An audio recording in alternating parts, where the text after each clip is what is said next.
Allahumma sholli ala sayyidina Muhammad wa ala ali sayyidina Muhammad amma ba'du. Yang kami hormati Bapak dosen Pancasila, Bapak Ahmad Muhammad Musta'in Nasuhan. Dan yang kami hormati para pendengar yang insya Allah dimuliakan oleh Allah Subhanahu wa Ta'ala.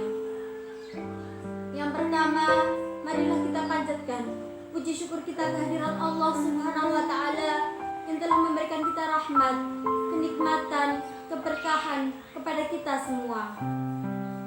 Salawat serta salam semoga tercurahkan kepada junjungan Nabi besar kita, Nabi Muhammad sallallahu alaihi wasallam yang kita tunggu syafaatnya di yaumul akhir nanti.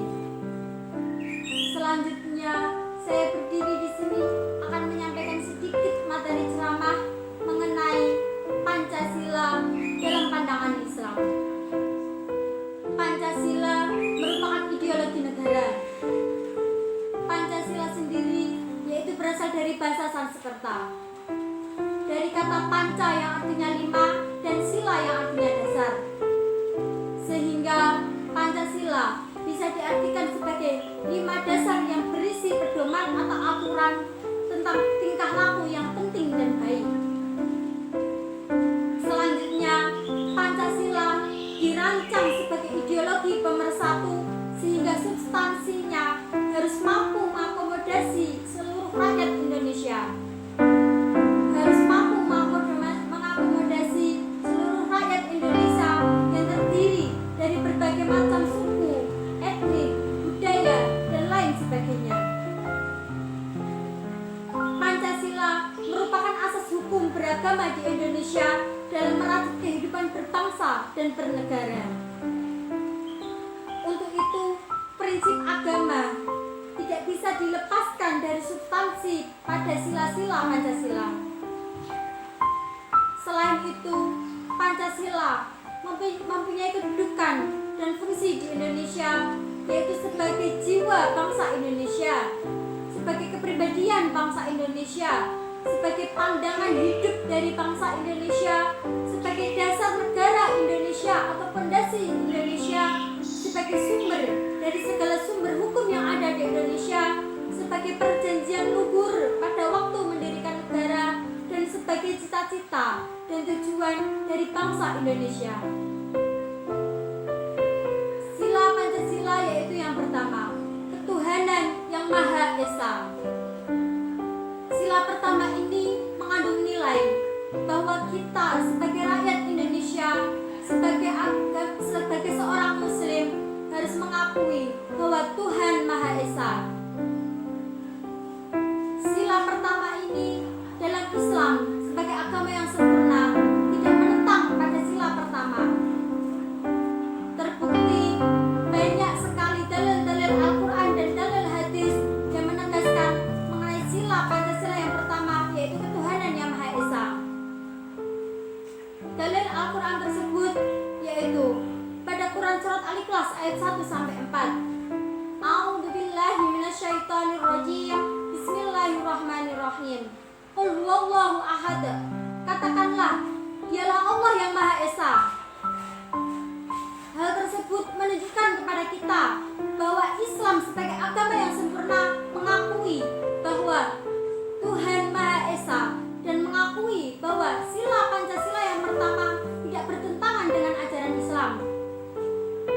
Selain dalil Al-Quran tersebut, juga terdapat dalil hadis dari hadis riwayat Muslim yang berbunyi, man mata wa huwa ya'lamu annahu la ilaha illallah dakhalal jannah. Barang siapa yang mati dan ia mengetahui bahwa tidak ada Tuhan yang berhak diibadahi melainkan Allah, maka ia masuk surga. Hadis tersebut juga dapat menjadi dalil bahwa Tuhan Maha Esa dan sila pertama Pancasila tidak bertentangan dengan Islam. Sila yang kedua yaitu kemanusiaan yang adil dan beradab. Sila yang kedua ini mengandung nilai bahwa kita sebagai rakyat Indonesia harus menghormati orang lain, harus menyayangi sesama manusia, harus bersikap baik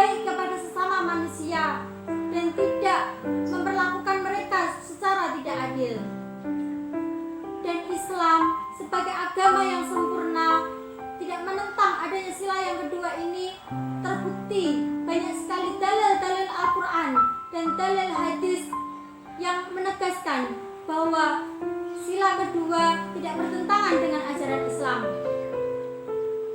Salah satu dalil Al-Quran yang menegaskan bahwa sila kedua tidak bertentangan dengan Islam yaitu pada Quran surah Al-Maidah ayat 2. A'udzubillahi minasyaitonirrajim. Bismillahirrahmanirrahim. Wa ta'awanu 'alal birri wat taqwa wa la ta'awanu 'alal itsmi wal 'udwan wattaqullaha innallaha syadidul 'iqab. Ya artinya, dan tolong menolonglah kamu dalam hal kebaikan dan takwa, dan jangan tolong menolong kamu dalam hal keburukan. Dan bertaubatlah dan bertakwalah kepada Allah, sesungguhnya siksa Allah amatlah berat. Selain itu, terdapat pula dalil hadis yang menegaskan bahwa sila kedua Pancasila ini tidak bertentangan dengan ajaran Islam, yaitu hadis riwayat Ahmad Al-Baihaqi dan Al-Haythami yang berbunyi, Ya ayuhan nasu, alla inna rabbakum wahidu wa inna bakum wahidu alla la fadla li'arabiyyi 'alal ajamiyyi wa la li'ajamiyyi 'alal arabiyyi wa la li'ahmala 'alal aswad wa la aswada 'alal ahmar illa bittaqwa. Ya artinya, wahai manusia, ingatlah, sesungguhnya Tuhanmu adalah satu dan nenek moyangmu juga satu.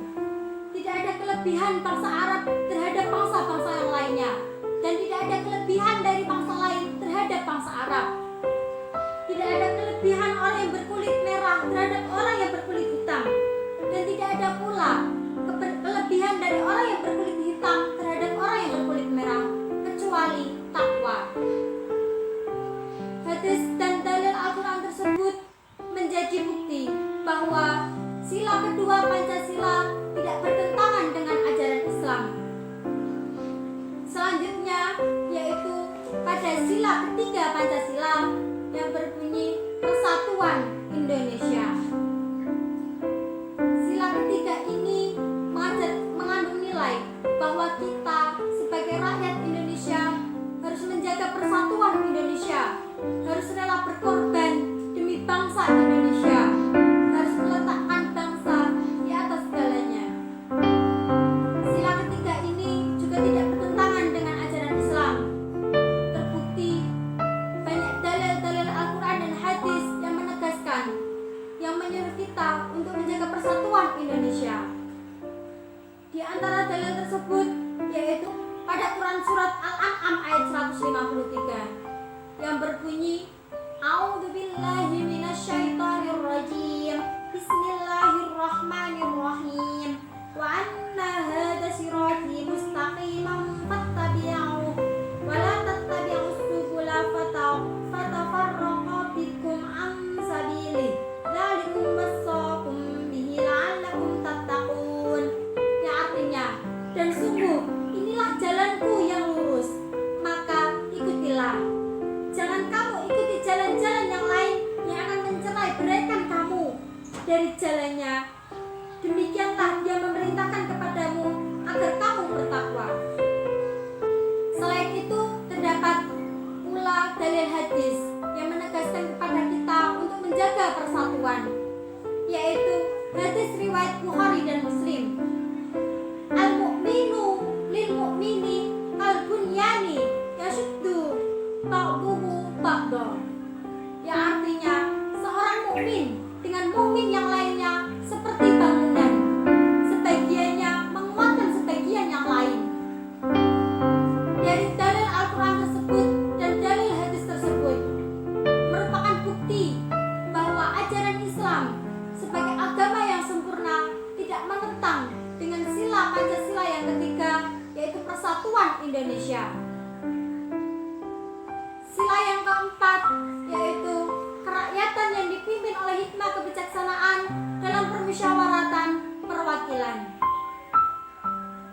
Sila keempat ini mengandung nilai bahwa kita sebagai rakyat Indonesia harus menghormati orang lain, harus menghormati pendapat orang lain, dan menyelesaikan masalah secara bersama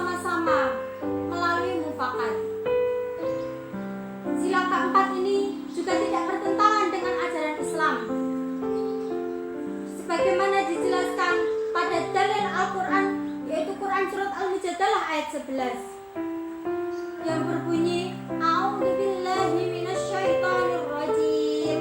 Bismillahirrahmanirrahim.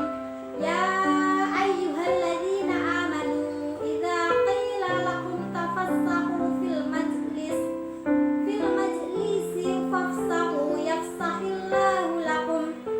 Yang artinya, hai orang-orang yang beriman, apabila dikatakan kepadamu berlapang-lapanglah dalam majelis, maka lapangkanlah, niscaya Allah akan memberimu kelapangan untukmu. Selain itu terdapat pula dalil hadis yang menegaskan bahwa sila keempat ini tidak bertentangan dengan ajaran Islam, yaitu pada hadis riwayat Tirmidzi yang berbunyi, Man Abi Hurairah qala ma ra'aitu ahadan aktsara masyurah li ashabihi min Rasulillah sallallahu alaihi wasallam. Ya, artinya Abu Hurairah berkata, saya tidak pernah melihat seorang yang paling banyak bermusyawarah dengan para sahabatnya dibanding Rasulullah sallallahu alaihi wasallam. Dari kedua dalil tersebut menegaskan kepada kita bahwa ajaran Islam tidak menentang adanya sila Pancasila yang keempat ini. Ajaran Islam mengajarkan kepada kita untuk bermusyawarah, untuk menyelesaikan masalah secara bersama-sama sesuai sila Pancasila yang keempat. Selanjutnya, sila yang terakhir, yaitu sila yang kelima, keadilan sosial bagi seluruh rakyat Indonesia. Sila kelima ini mengajarkan kepada kita bahwa kita sebagai rakyat Indonesia harus bersikap adil terhadap sesama, harus bersikap baik kepada sesama, harus tidak boleh kita melanggar hak-hak orang lain. Dan Islam sebagai agama yang sempurna mengatur tentang sila Pancasila yang kelima ini, yaitu pada Quran surat An-Nahl ayat 90 yang berbunyi, A'udzubillahi minasyaitonirrajim. Bismillahirrahmanirrahim. Innallaha ya'muru bil adli wal ihsani wa ita'i dzil qurba wa yanha 'anil fahsya'i wal munkari wal baghi yu'idukum la'allakum tadhakkarun. Yang artinya, sesungguhnya Allah menyuruh kamu berlaku adil dan berbuat kebajikan, memberi bantuan kepada kerabat, dan Dia melarang untuk melakukan perbuatan keji, kemungkaran, dan permusuhan. Dia memberi pengajaran kepadamu agar kamu dapat mengambil manfaatnya. Selain dalil Al-Quran tersebut, terdapat pula dalil hadis, yaitu hadis riwayat Bukhari. An Abdullah bin Mas'udin an Nabi sallallahu alaihi wasallam qala, inna sidqa yahdi ilal birri wa inna yahdi ilal jannah. Yang artinya, dari Abdullah bin Mas'ud, Rasulullah sallallahu alaihi wasallam bersabda, sesungguhnya jujur itu membawa kepada kebaikan, dan kebaikan itu membawa ke surga. Dari dua dalil tersebut mengajarkan kepada kita, menegaskan kepada kita bahwa Islam tidak menentang sila Pancasila yang kelima. Dari uraian tersebut menegaskan kepada kita bahwa Islam sebagai agama rahmatan lil alamin, sebagai agama yang sempurna, tidak menentang dengan sila-sila Pancasila. Selain itu, hubungan Pancasila dengan Islam, yaitu Pancasila sebagai dasar dan falsafah negara Indonesia, tidak dapat Pancasila itu menggantikan kedudukan agama Islam. Yang kedua, yaitu sila yang pertama dari Pancasila, mencerminkan tauhid, menuntut pengertian keimanan dalam Islam. Yang ketiga, Islam adalah akidah dan syariah.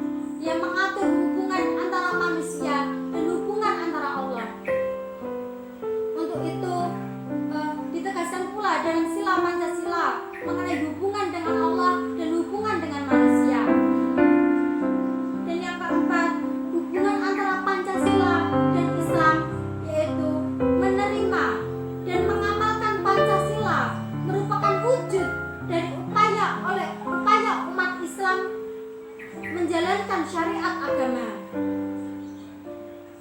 Dari uraian-uraian tersebut yang telah saya paparkan, kita sebagai umat Islam, sebagai warga negara Indonesia yang beragama Islam, sepatutnya bangga karena Islam juga tidak menentang adanya sila Pancasila sebagai dasar ideologi negara Indonesia. Demikian dari saya, kurang lebihnya mohon maaf. Sebelum saya tutup, mari kita akhiri dengan doa terlebih dahulu. Bismillahirrahmanirrahim.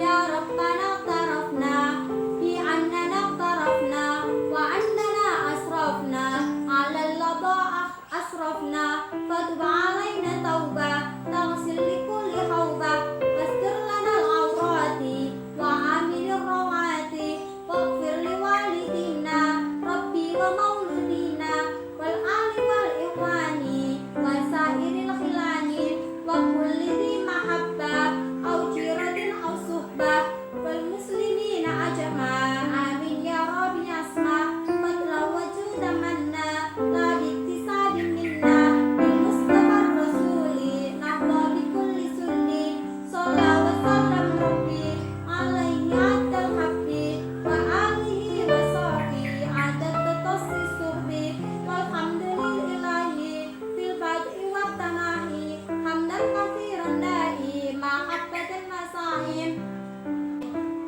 Demikian dari saya, kurang lebihnya mohon maaf.